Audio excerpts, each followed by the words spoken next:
देख रहे हैं whisper in the dark horror podcast.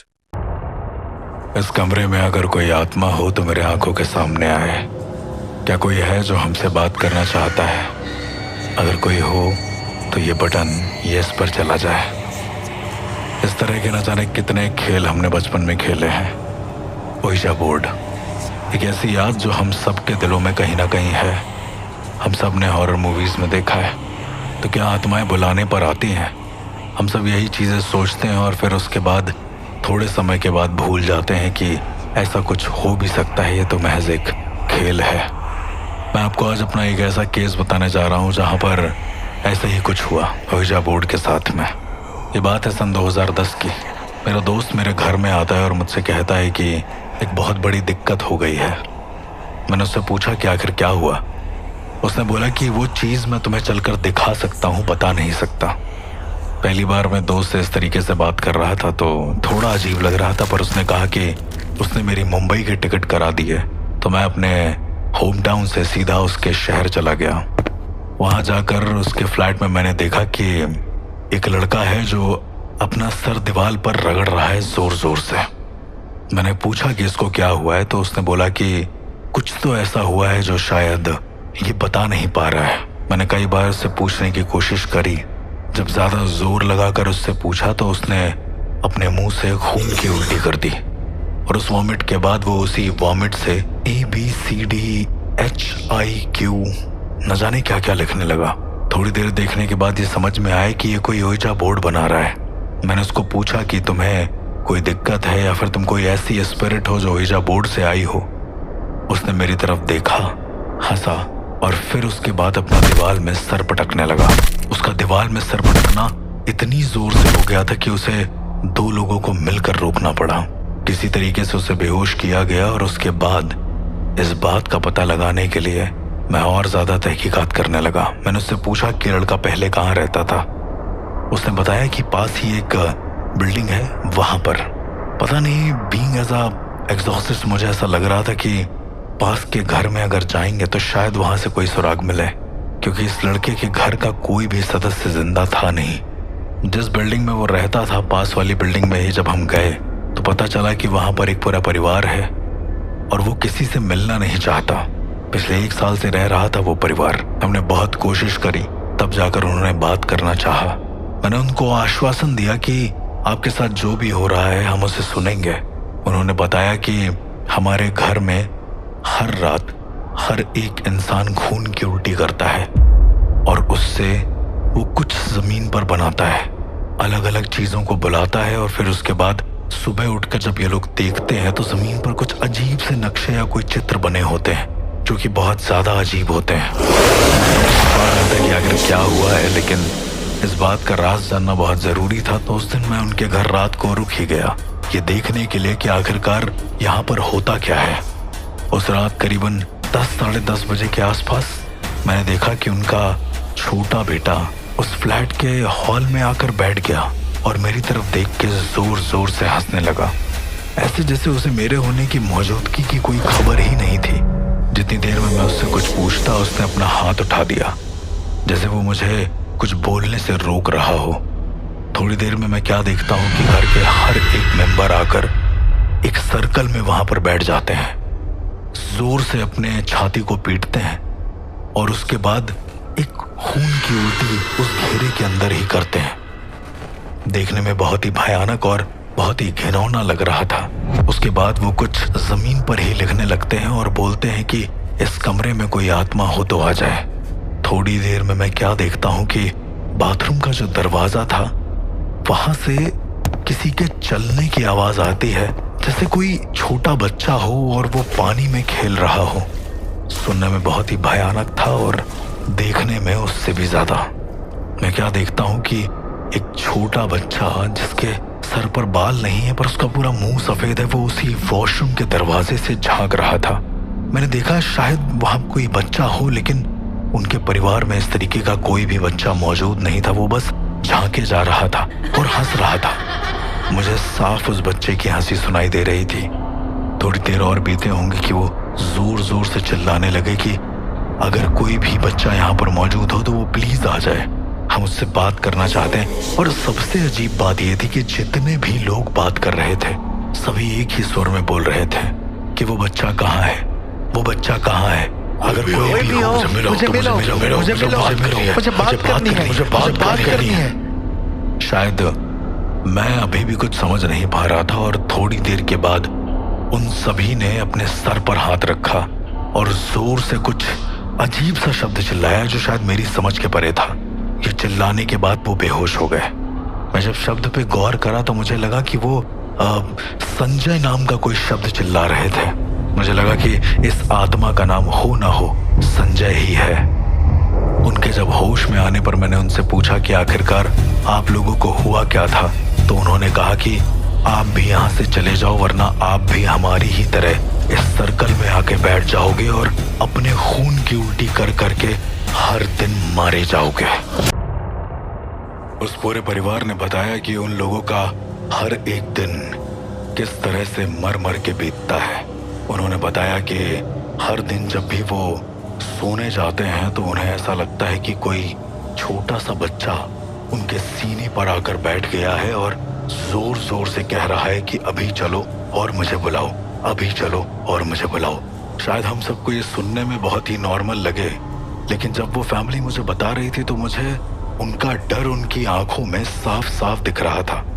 उनकी बात उस वक्त भी उतनी ही डरावनी थी जितनी डरावनी जब वो पिछली रात को थे तब थे। मैंने उनसे पूछा कि आपने कभी इससे बाहर आने की कोशिश नहीं करी। वहां मौजूद एक इंसान ने कहा कि हमने बहुत कोशिश करी, हमने बहुत सारे तांत्रिकों पंडितों को बुलाया, लेकिन उन सब का भी वही हश्र हुआ जो हमारा हुआ। मैं समझ नहीं पा रहा था। मैंने उनसे पूछा कि आखिर कोई तांत्रिक आया तो वो जिंदा रहा या मर गया। उन्होंने कहा कि वो आज भी खून की उल्टी करता है और खून की उल्टी करते करते पता नहीं किस आत्मा का नाम लेता है और कहता है कि वो आ जाए, वो आ जाए। मैं पहली बार किसी ऐसे सिनेरियो से जूझ रहा था जहां पर कई सारे एग्जॉसिस्ट, कई सारे घर वाले भी एक ही बीमारी का शिकार थे। क्योंकि जब मैंने पहले उस बच्चे को देखा तो ये मुंजा का सिंबल लगा, लेकिन ये कहीं से मुंजा दिख नहीं रहा था, क्योंकि मुंजा कभी खून की उल्टी नहीं करवाता है। वो आपको इतना ज्यादा डिप्रेस कर देता है कि आप खुद ब खुद मर जाते हैं। पर यहाँ घर वालों के शरीर से खून बार बार रिस रहा था, बार बार निकल जा रहा था वॉमिट के जरिए। और मेरे दोस्त का वो दोस्त जो अपने घर में था वो भी लगातार सेम उसी वक्त पर खून की उल्टी करता था जिस वक्त पर ये परिवार वाले करते थे। मुझे ऐसा लग रहा था कि हो ना हो इन सभी चीज का कनेक्शन किसी एक पर्टिकुलर चीज से जरूर है। इस बात की और तह तक जाने के लिए मैंने पूछा कि इस फ्लैट में आप लोगों से पहले कौन रहता था। तो उन्होंने कहा कि 5 लोग रहते थे। उन 5 लोगों में बड़े ताज्जुब की बात है कि मेरे दोस्त के उस दोस्त का भी नाम आया जो खून की उल्टी कर रहा था उसके फ्लैट पर। मैंने इस घर में रहने वाले लोगों को बोला कि आपको यह घर 10 दिन तक खाली रखना पड़ेगा। मैंने उन्हें आत्मबंधन की क्रिया दी जिसमें मेरे गुरु द्वारा प्रदत्त एक राग, उसको इन्हें अपने पास रखना था और हर दिन उसे अपने माथे पर लगाना था। कहते हैं कि अर्जुना चक्र पर यदि आप भस्म को लगाते हैं और यदि वो भस्म अभिमंत्रित होती है तो आप पर किसी भी तरह की नकारात्मक ऊर्जा का प्रभाव ना के बराबर पड़ता है। मैंने भी वही किया और इनके परिवार वालों को इस घर से काफी दूर भेज दिया। एक रात मुझे इस घर में अकेले रुकना था और मुझे देखना था कि आखिर इस घर में ऐसा भी क्या हो रहा है जो समझ के परे है। मैं उस घर में रुका और अचानक से करीब 1 बजे होंगे रात के, मुझे ऐसा लगा कि कोई बच्चा मुझे बार बार किसी कमरे की ओर बुला रहा है। मैं भागकर उस कमरे की ओर गया तो मैंने देखा कि एक छोटा सा बच्चा है जो लगातार वहां पर खून की उल्टी कर रहा है। देखने में वो यही करीबन होगा 3 से 4 साल का, लेकिन उसकी शक्ल पूरी भयानक हो रखी थी। उसकी शक्ल पूरी भयानक थी और आंखों के अंदर काले गड्ढे हो रखे थे। मैंने उससे पूछना चाहा कि तुम कौन हो। जितनी देर में मैं उससे कुछ पूछ पाता मेरे मुंह से खून की एक धार निकली जो बहुत ज्यादा तेज थी। मुझे यह अंदेशा हो गया था कि अगर मैं और ज्यादा कुछ पूछूंगा तो शायद मेरे अंदर खून का एक कतरा भी ना बचे। थोड़ी देर और देखने पर मुझे समझ में आया कि वो बच्चा अपनी कहानी बताना चाहता है। देखते ही देखते सारे नजारे मेरी आंखों के सामने धीरे धीरे एक एक करके क्लियर होने लगे। मैंने अपने दोस्त को बुलाया और उससे कहा कि तुम अपने उस दोस्त को भी इस फ्लैट पर ले आओ जिसे खून की उल्टी हो रही थी। वो उस इंसान को ले तो आया, लेकिन वो इंसान यहाँ आकर बड़ा बेचैन सा हो गया। मैंने उसको पूछा कि तुम्हारे साथ और कौन 4 लोग रह रहे थे, अगर तुम मुझे उनका पता बता पाओ तो। और बड़े ही हैरानी की बात थी, जब उन चारों के बारे में पता किया गया तो वो चारों भी यही काम कर रहे थे और लगभग मरने की कगार पर थे। उन चारों को वापस से इस फ्लैट पर लाया गया और अब मुझे वो करना था जो शायद मैं पहली बार कर रहा था। मुझे सबसे पहले ये पता करना था कि यह आत्मा कौन है और कहां से आई है। मैंने उनसे बोला कि आप सभी एक दूसरे का हाथ पकड़कर एक दूसरे के पास खड़े हो जाएं और कोई भी इंसान किसी भी सूरत में अपनी आंखें नहीं खोलेगा। इसी के साथ साथ मैंने उन पर अभिमंत्रित चंदन का लेप किया जो उनके पूरे चेहरे पर था।